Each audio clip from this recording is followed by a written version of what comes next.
Guys, good morning po sa inyong lahat mga guys. Dahil may mission po tayo ngayong araw na ito mga guys, no? Pupunta po ako ng National Children's Hospital po. So, kailangan ko po kasing i-submit itong mga requirements po para po sa aking anak mga guys, no?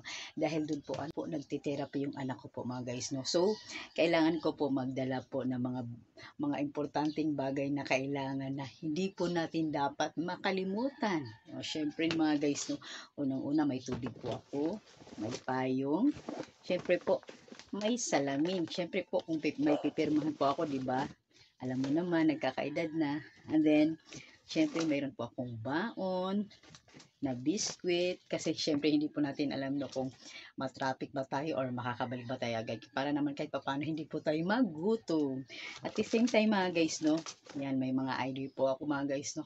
Para kung sakasakaling hanapan po ako ng ID, ayan, no? Hindi po tayo maloka.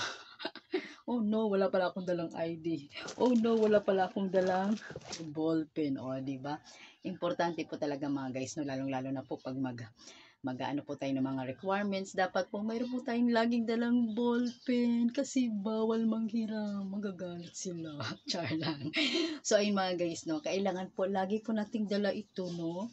Tsaka syempre po may dala kang pera mga guys, no. Extra money din mga guys, no. Kasi nung naalala ko mga guys, nung una naming punta doon sa therapy, oh my God, grabe, maluloka talaga ako.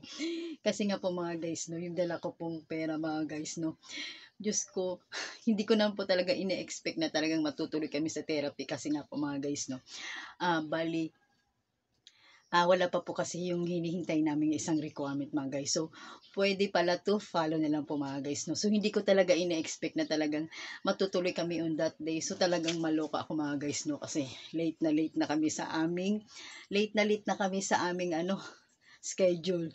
Kung hindi po kami pupunta sa therapy mga guys, no, sabi po sa amin nung nag-schedule mga guys, no, next year daw po ulit kami may schedule. Oh no, Diyos ko po. So, hindi talaga ako makapayag mga guys, no, na next year na naman po ulit ma-schedule yung anak ko mga guys. Kaya talaga naman, gumawa talaga ako ng paraan na matutuloy po yung therapy namin na kahit na malate po kami mga guys, no, basta ma-therapy po siya on that day kasi hindi ko po talaga matanggap mga guys, no, kung hindi po siya makapag-therapy at next year na naman. So, alam naman po natin mga guys, no, na kapag sa government talaga mga guys, no, syempre po, hindi lang naman po ako ang humihingi ng tulong mga guys, no, marami pong humihingi ng tulong. So, talagang nakapila talaga yung mga guys. So, kapag schedule mo talaga mga guys, no, wala nang bawian yan mga guys. Kailangan pumunta ka na. Diyos ko po, Lord. Kaya yung pera kung magkano lang. Kaya sabi ko, Lord, bahala ka na. So, nasa taxi ako mga guys, no. Binibigyan ko yung pera ko.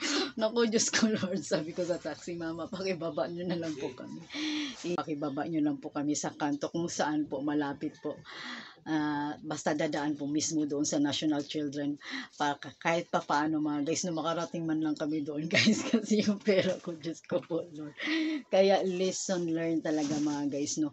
So make sure po, no, bago po kayo umalis, dapat talaga kahit na malapit man or malayo, kailangan talaga guys, no, may laging dalang extra money at saka pagkain guys, no, kasi hindi mo talaga alam ang mangyayari sa iyo sa buong araw na yun mga guys, no. Pero syempre po, no, nagpapasalamat po ako sa Panginoon kasi nakapag-therapy yung anak ko on that day at saka syempre hindi po kami pinabayaan. Mabuti na lang mga guys, no, mayroon pa akong extra money sa aking GCash kahit papaano konti lang no mga guys, no.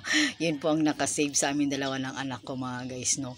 So talaga naman ang Panginoon talaga mga guys, no, kapag humingi ka sa kanya ng tulong mga guys, no, yung tipong naluloka ka na, yung para bang kapag nandoon ka na sa sitwasyon na yun mga guys, no, yung alam mo yun na feeling mo parang wala kang mahihingi ng tulong, pero pag once na humingi ka ng tulong kay Lord, no, nakatalaga naman hindi kanya pababayaan. Kaya thank you so much po sa ating Panginoon.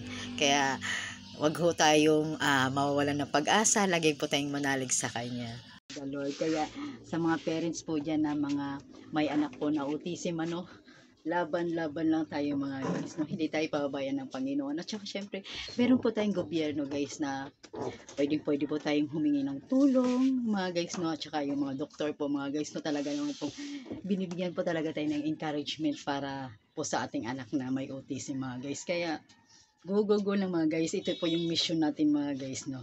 Kaya, thank you for watching guys. God bless po sa ating lahat mga guys, no. Kailangan ko pong pumunta ng maaga ngayon guys. Thank you for watching. Bye!